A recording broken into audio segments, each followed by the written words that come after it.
एक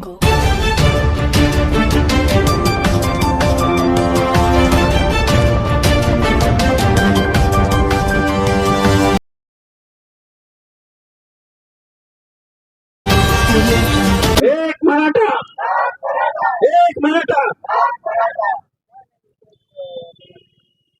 अच्छा, आज यहाँ पर सकल मराठा समाज को आरक्षण देने के लिए जो कोई उपोषण का यहाँ पर आज बड़े दिनों से मांगनी चल रही है और बार बार हमारे मराठा भाई जो कि हमारे समाज का, हमारे सोसाइटी का एक अभिन्न अंग है,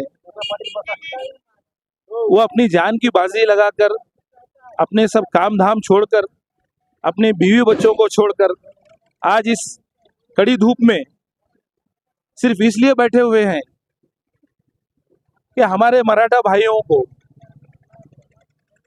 जो कोई शैक्षणिक, आर्थिक और सामाजिक एतबार से जो पिछड़ापन उनके अंदर आया हुआ है, उसको दूर करने के लिए एक बहुत पुरानी डिमांड रखी गई है कि उन्हें आरक्षण दिया जाए, उन्हें रिजर्वेशन दिया जाए। और उसी तरह से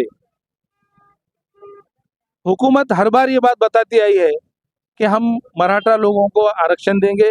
साथ ही साथ पिछले में हमने देखा है कि मुस्लिम समाज को आरक्षण देने की भी बात हुई थी और मुस्लिम समाज के आरक्षण के लिए हमारा जो मराठा समाज है ये हमारे कांधे से कांधा लगाकर हमारे साथ खड़ा हुआ था।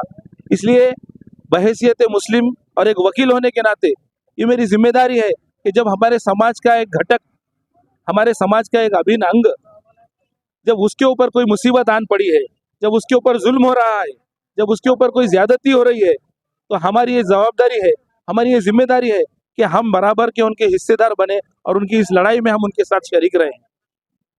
इसी के कड़ी के रूप में आज मैं और मेरे सीनियर जनाब अशोक जाधव साहब, जनाब सावड़े साहब, अब्दुल रज़ाक साहब, अंकुश देसाई साहब और मेरे जूनियर राजकुटवार साहब, हम लोग यहाँ पर एक वकील, एक जिम्मेदार नागरिक की हैसियत से यहाँ पर आज हाजिर हुए हैं और हम ये बताना चाहते हैं कि ये आंदोलन सिर्फ मराठा समाज का नहीं है, ये हर उस व्यक्ति का, हर उस आदमी का आंदोलन है कि जिसको मागासला, जिसको पिछड़ा वर्ग करार दिया गया है और आज उस समाज को आरक्षण की कड़ी जरूरत है।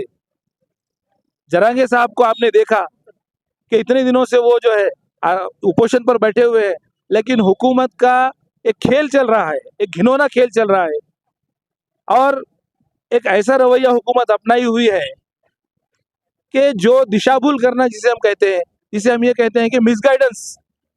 यहाँ तो हाँ बताया जा रहा है कि हम गौर कर रहे हैं। आज कितने देर से आप गौर कर रहे हो? ये मसला कई सालों से पेंडिंग पड़ा हुआ है, लेकिन हुकूमत सिर्फ इसको पॉलिटिकल रूप से देखने की ख्वाहिशमंद है और इसके बारे में कोई सीरियसनेस नहीं। कई मेरे मराठा नौजवान अपनी जान की बाजी लगा रहे हैं। आज जरांगे साहब अपने अपने फैमिली, अपने परिवार को छोड़कर कितने दिनों से उपोषण पर बैठे हुए हैं और उनकी हालत दिन ब दिन बिगड़ती जा रही है। और ये हुकूमत याद रखे, अगर जरांगे साहब को कुछ हो जाता है तो ये मत समझे कि सिर्फ मराठा जाग जाएगा या मराठा का अहंकार या मराठे का गुस्सा उन पर उभरेगा। हर समाज, हर घटक जो ये जानता है कि मराठा समाज पर, पिछड़े लोगों पर जो जुल्म हो रहा है, वो सब उठ खड़े होंगे और इस हुकूमत की ईंट से ईंट बजा दी जाएगी। ये गाफिल न रहे कि हम जो भी करेंगे वो समझ लिया जाएगा, उसको बर्दाश्त किया जाएगा। ये बस हो चुका, अब हम तुम्हारा तमाशा देख चुके हैं और हम अब इस चीज़ों को बर्दाश्त नहीं करने वाले आगे। जैसा कि हमारे अंकुश देसाई ने बताया कि कल का भी बंद पुकारा गया है। इस बंद के लिए भी हमारे वकील मंडली की तरफ से और देगलूर के जिम्मेदार नागरिकों की तरफ से मैं खुद और मेरे साथी हम सब इस बंद में शरीक रहेंगे इंशाल्लाह, और हम इसका पूरा पूरा साथ देंगे। और जहाँ कहीं भी हमारे मराठा भाइयों को हमारे साथ की ज़रूरत पड़ेगी, जिस तरीके से उन्होंने हमारा साथ दिया था, हम भी उनका खांधे से खांधा लगाकर साथ देंगे और उनके हर चीज़ के लिए, मदद के लिए हम हाजिर हैं। जब भी आवाज़ लगाएंगे हम उनके लिए हाजिर रहेंगे।